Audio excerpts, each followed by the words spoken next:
Hey everyone, how's it going? Um, got another video for you. This time it's a deck tech. First video deck tech I've done. No, second I guess.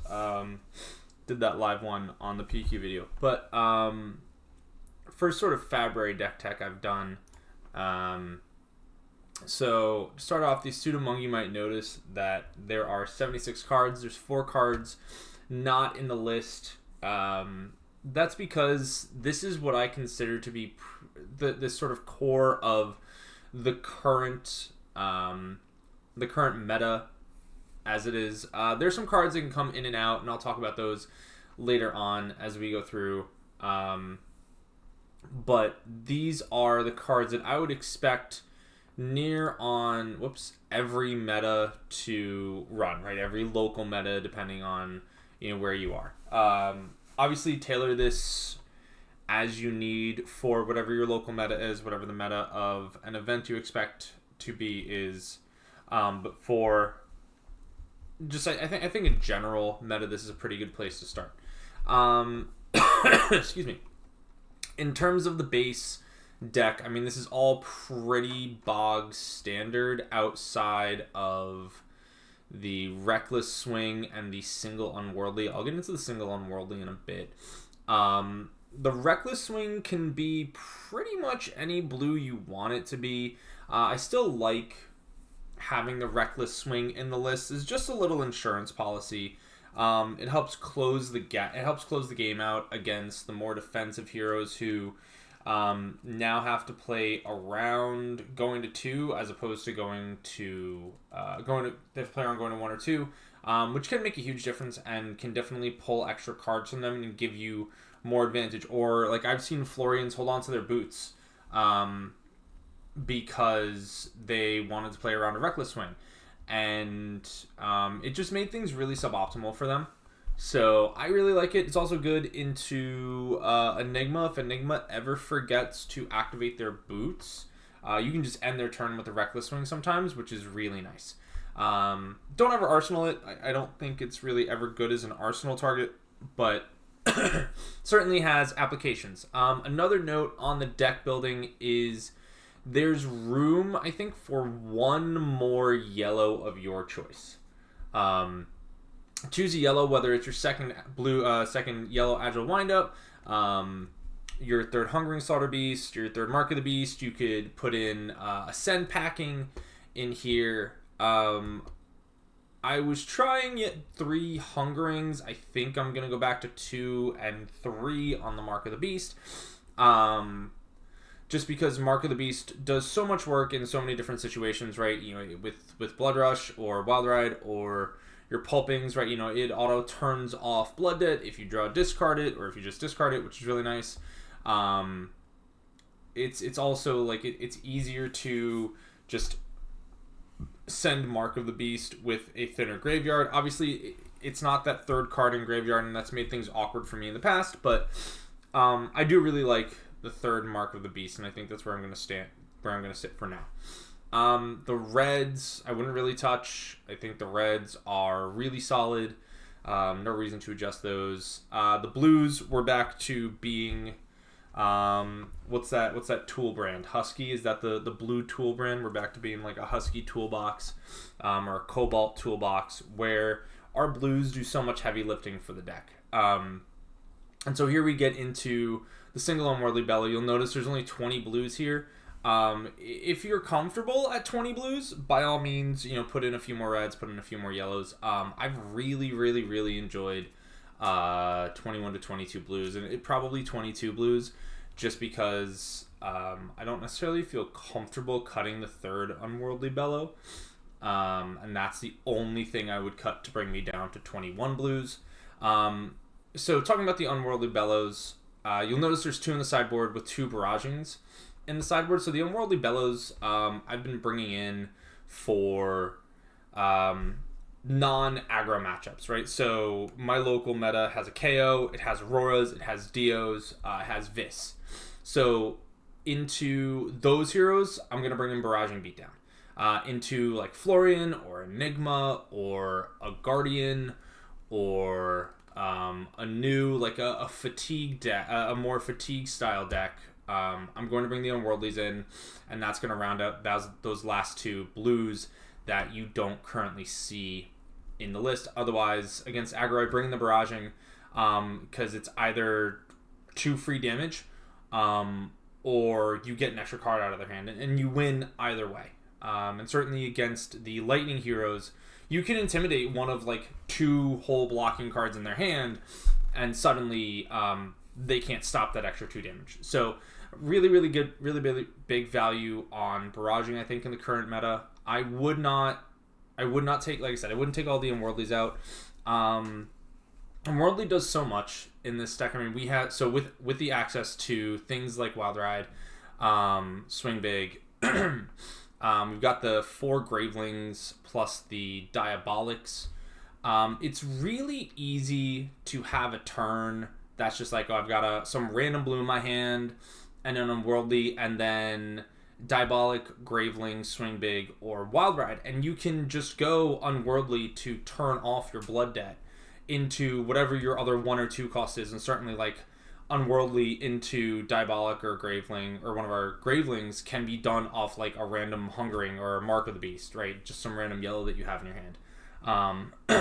So I think that Unworldly Bellow definitely has a big place in lists nowadays. Going into the sideboard tech, I've got Scabskins in here. They're explicitly for Azalea. If you don't have Azalea in your local meta, feel free to take them out. Hooves does everything you want Scabskins to do. I just have Scabskins in here because they block for an extra 2, is the honest answer. And certainly against Azalea, sometimes you need that extra block value to make sure they don't get an important on-hit. The Ghostly Visit, Howl, Guardian, Deeper to Evil, these are all fairly stock at this point. Not really going to go too deep into those. The second red Graveling. If we go over to the latest Dodge Kano update, I'm bringing that into the aggro deck, so Aurora, Dio, Vis, and I'm bringing it into... Do I have a KO in here? I do have a KO. I'm bringing it into KO as well, just because it allows you to take those turns to block a little bit more damage when you need to, and then turn around and go, okay, here's a 2-card 14.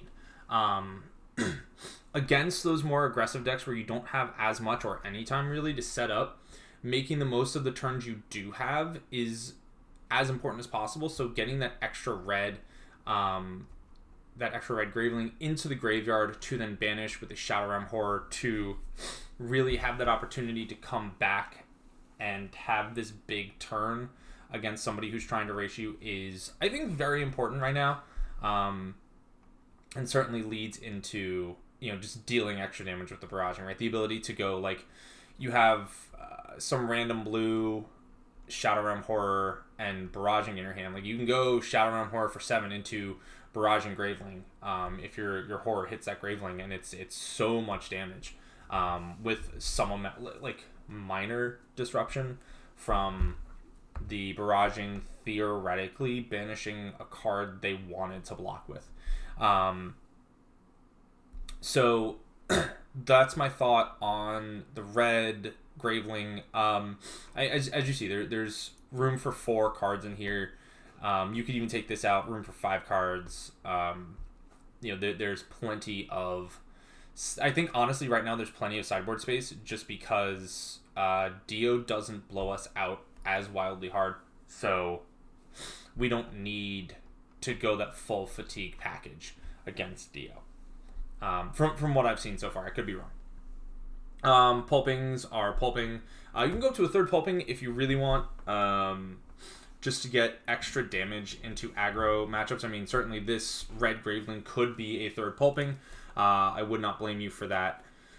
But I do like the extra block 3 plus the ceiling on it compared to the pulping ceiling. The writhing is nice for the longer games where they're trying to block you out more.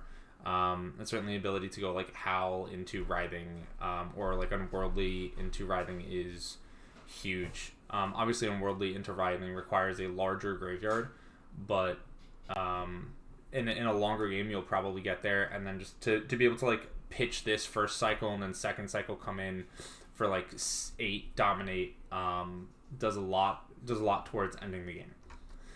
In terms of the remaining 4 cards that I would expect, or that I would suggest bringing in, like I said, we're going back to being a blue toolbox deck, which I'm very happy about. You can bring in Agile Windups as like another blue option, or if you don't like some of these blues, switch in blue Agile Windups just as a way to like fill your graveyard on turn 0, make more agility. You can also not bring in Blood Dripping Frenzy. You can also bring in, I really like Chains of Mephetis, just because like its floor as part of your blue base is a blue block 3, right? Like that's its absolute floor. And then against heroes like Dio, or if you like I have a KO in your local meta, it actually does a lot of work into them and really slows both of those decks down. Plus maybe like you've got a Vis in your meta and they're on like Drawn to the Dark Dimension or something like that. It has text in a lot of matchups. So I think it's something that's worth looking at and trying out. I've never been upset with it, but it's also never been a card that's made me go, oh my god, this is absolutely incredible. Looking at some other cards I was trying out. Snags, if you have news in your meta, just because, again, we have the sideboard space, might as well use it for something. No reason not to have a snag in if you expect to see a new in your meta.